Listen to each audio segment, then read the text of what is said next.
also red though. She makes me look kind of funny.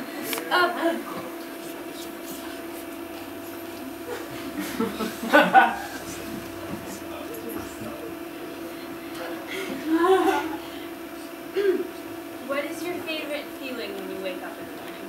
Erection. No. It just needs a little stimulation. Sorry, what? Anything else? Isn't it nice when you wake up and one of the first things you do is smile? Yeah. Does that ever happen anymore? Sunday? No, when's the person that was supposed to be there last night left? Oh, zing! That was funny! Wait, guess what? You guys gotta get used to the like laughing out loud thing because we have a stand-up comedian next. Please welcome Jesse.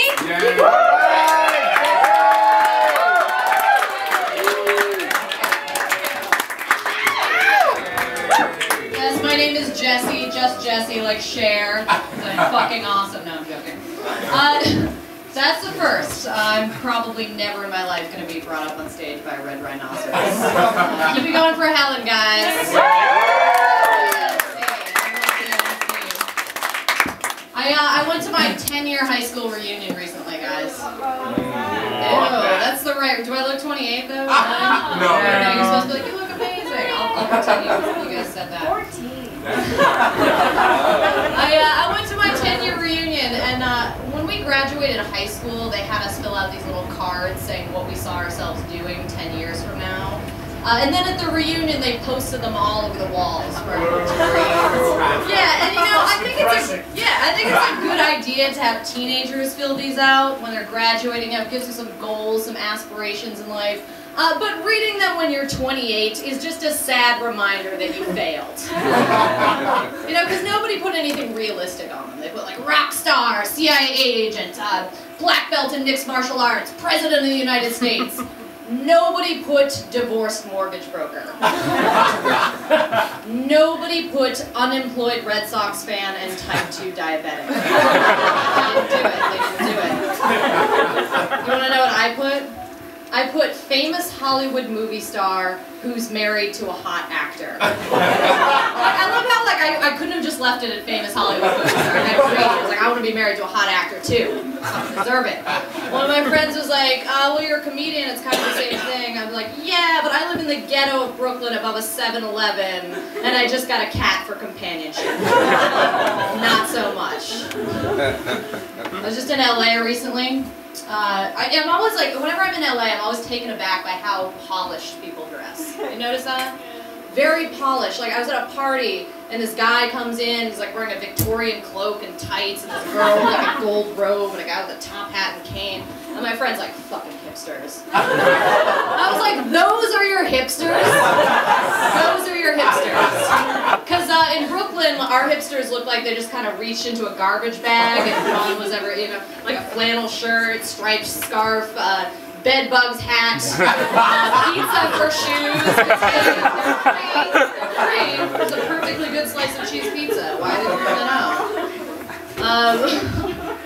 I used to live in California. It's really easy to get a medicinal marijuana card out there. It's really easy. I walked into a dispensary. I was like, I'm stressed. They're like, what are you stressed about? I was like, not being able to find a weed dealer. Give me some weed right now. What am I talking about? I used to do a lot of cocaine. Yeah, bad drug. Hell of a drug. Yeah. I had to stop though because I was finding that no matter what card I would use to cut up a line with, it would always take on this metaphorical greater meaning, no matter what it was. Like I'd use my bank card and I'd be like, oh my god, I am literally blowing through all my money. I'd use my library card and I'd be like, remember when I used to just love to read? Anne of Green Gables, Babysitter's Club, life is so simple, I don't know like that. One card you should never ever use to cut up. Oh, thanks. Thanks, comedian. Have you heard that joke before? Did you just see the punchline coming? Yeah, what she said. You're helping. I had that conversation. It actually happened. Okay, all Alright, good. I'm glad at least people understand it. It's kind of universal here. I don't really do hard drugs anymore. The last hard drug I did was ecstasy. But you know, I didn't want to do, woo for ecstasy. Pretty good. I only took half a pill because I didn't want to overdo it. But taking half a pill of ecstasy doesn't really do much except make you want to like a lot of things on Facebook.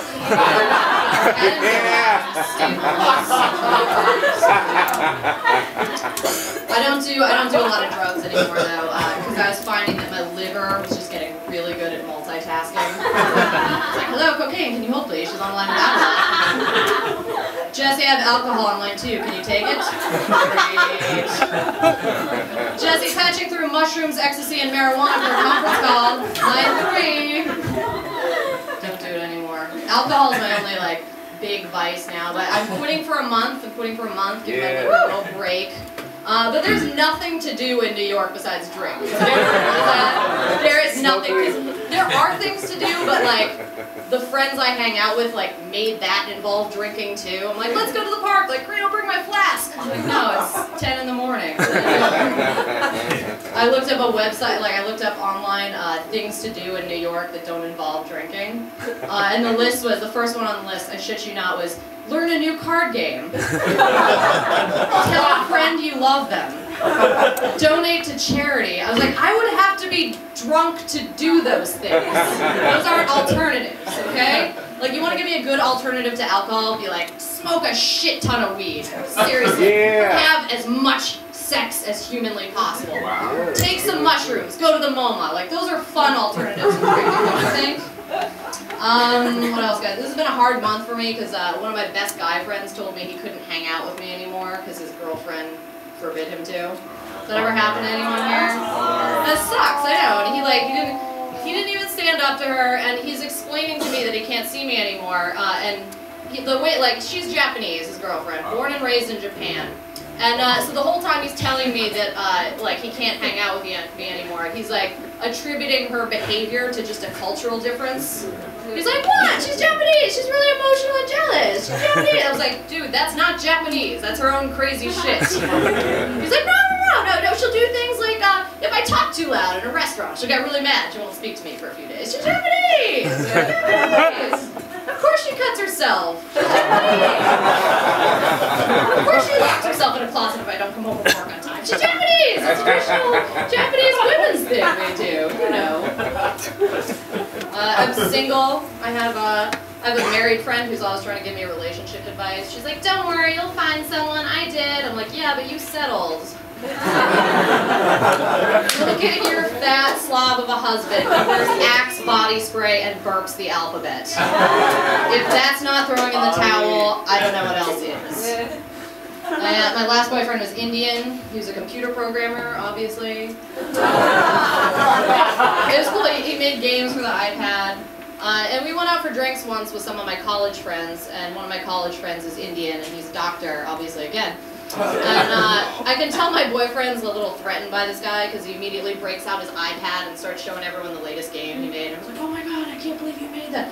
Then the doctor, meanwhile, starts talking about how he saved this old man's life with his first day in residency. They're like, oh my god, I can't believe it.